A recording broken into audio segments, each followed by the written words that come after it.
আচ্ছা, ইরানের সাথে যদি একটা বড়সড় যুদ্ধ লেগেই যায় তাহলে আরব দেশগুলো কি করবে? কার পক্ষ নেবে?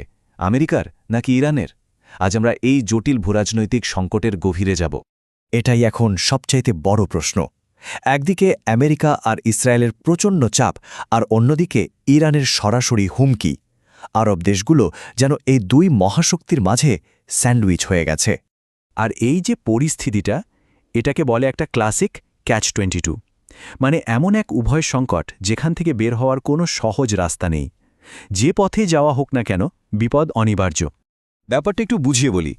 একদিকে আমেরিকা আর ইসরায়েল চাইছে আরব দেশগুলো তাদের সঙ্গে মিলে ইরানের বিরুদ্ধে দাঁড়াক, আর অন্যদিকে ইরান সাফ হুঁশিয়ারি দিয়ে রেখেছে যে যদি তারা চুপ করে বসে থাকে তাহলে তার ফল খুব খারাপ হবে।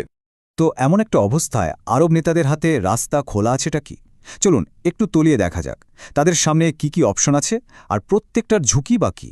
দেখুন, প্রত্যেকটা পথই কিন্তু সাংঘাতিক ঝুঁকিপূর্ণ। যদি আমেরিকার পক্ষ নেয় তাহলে নিজের দেশের মানুষই খেপে যাবে।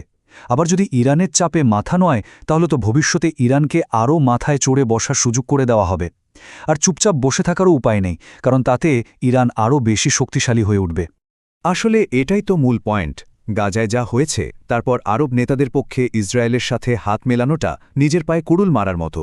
দেশের মানুষকে এটা বোঝানো যাবে কিভাবে? এটা প্রায় অসম্ভব একটা কাজ। আবার দেখুন, কিছুই না করে হাত গুটিয়ে বসে থাকারও কিন্তু মারাত্মক ঝুঁকি আছে। ভাবুন তো, ইরান যদি আমেরিকাকে আলোচনা টেবিলে বসতে বাধ্য করে ফেলে, তাহলে তো অঞ্চলে ইরান এক অপ্রতিদ্বন্দ্বী বাঘ হিসেবে উঠে আসবে, যা প্রতিবেশীদের জন্য এক দীর্ঘমেয়াদী মাথা ব্যথার কারণ হবে। আচ্ছা, এই পুরো ব্যাপারটা আরও ভালোভাবে বুঝতে চলুন একটা নির্দিষ্ট দেশের দিকে তাকাই। এই অঞ্চলের সবচেয়ে বড় খেলোয়াড় সৌদি আরব, তারা ঠিক কী ভাবছে? শোনা যাচ্ছে সৌদি ক্রাউন প্রিন্স এখন আমেরিকার চাপ রীতিমতো এড়িয়ে চলছেন। কারণটা পরিষ্কার, আমেরিকার সুরক্ষার কোনো পাকা গ্যারেন্টি ছাড়া ইসরায়েলের সাথে সম্পর্ক স্বাভাবিক করাটা আসলে একটা লোকসানের চুক্তি হবে। ফলে সৌদি আরবও কিন্তু তাদের নিজেদের ক্যাচ-22 এর মধ্যে পড়ে গেছে। প্রতিশোধ নিলে একটা ভয়াবহ যুদ্ধের ঝুঁকি, যা থেকে বের হওয়া প্রায় অসম্ভব। আর যদি চুপ করে থাকে তাহলে তো দুর্বল হিসেবে ছাপ পড়ে যাবে। ব্যাপারটা কিন্তু নতুন নয়। একটা ঐতিহাসিক উদাহরণ দেখলে বিষয়টা আরও পরিষ্কার হবে। দেখুন, এই উদ্ধৃতিটা এটাই দেখাচ্ছে যে পাবলিক কি ভাবছে সেইটা কৌশলের একটা বড় অংশ ছিল শত শত বছর আগেও। এখান থেকেই কিন্তু একটা চতুর্থ পথের ধারণা সামনে আসছে। একে বলা যেতে পারে কৌশলগত ধৈর্য। মানে বড় একটা যুদ্ধ এড়ানোর জন্য ছোটখাটো আঘাতগুলো হজম করে নেওয়া, আর ধীরে ধীরে নিজের আঞ্চলিক শক্তি বাড়ানো।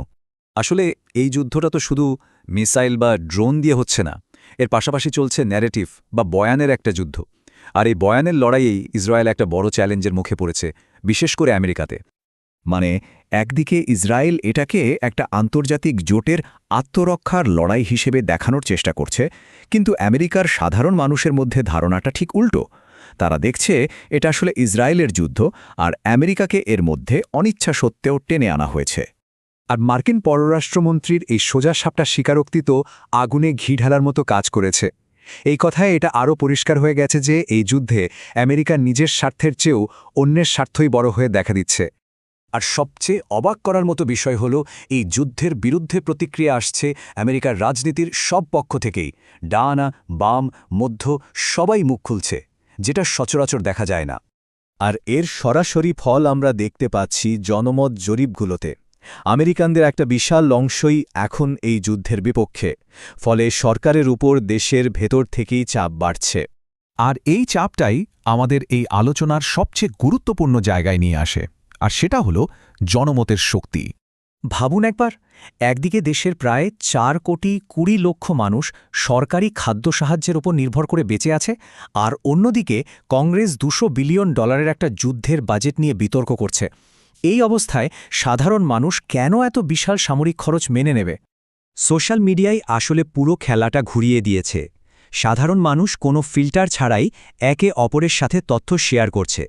মানবতাবোধের সাধারণ আবেদনগুলো বড় বড় মিডিয়ার প্রচারকে ছাপিয়ে যাচ্ছে। এর ফলে জনমত জরিপগুলো এত দ্রুত পাল্টাচ্ছে, আর যুদ্ধবাজ লবিগুলো রাজনীতিবিদদের জন্য একটা বোঝা হয়ে দাঁড়াচ্ছে। মানে মূল বিষয়টা হলো, সাধারণ একজন মানুষ যখন কথা বলার সিদ্ধান্ত নিচ্ছে, সেটাই হয়ে উঠছে পরিবর্তনের মূল চালিকা শক্তি। আর নেতারা এখন এমন এক বাস্তবতার মুখোমুখি যেখানে সংগঠিত জনমত দেশের বিদেশ নীতিকেও প্রভাবিত করার ক্ষমতা রাখে।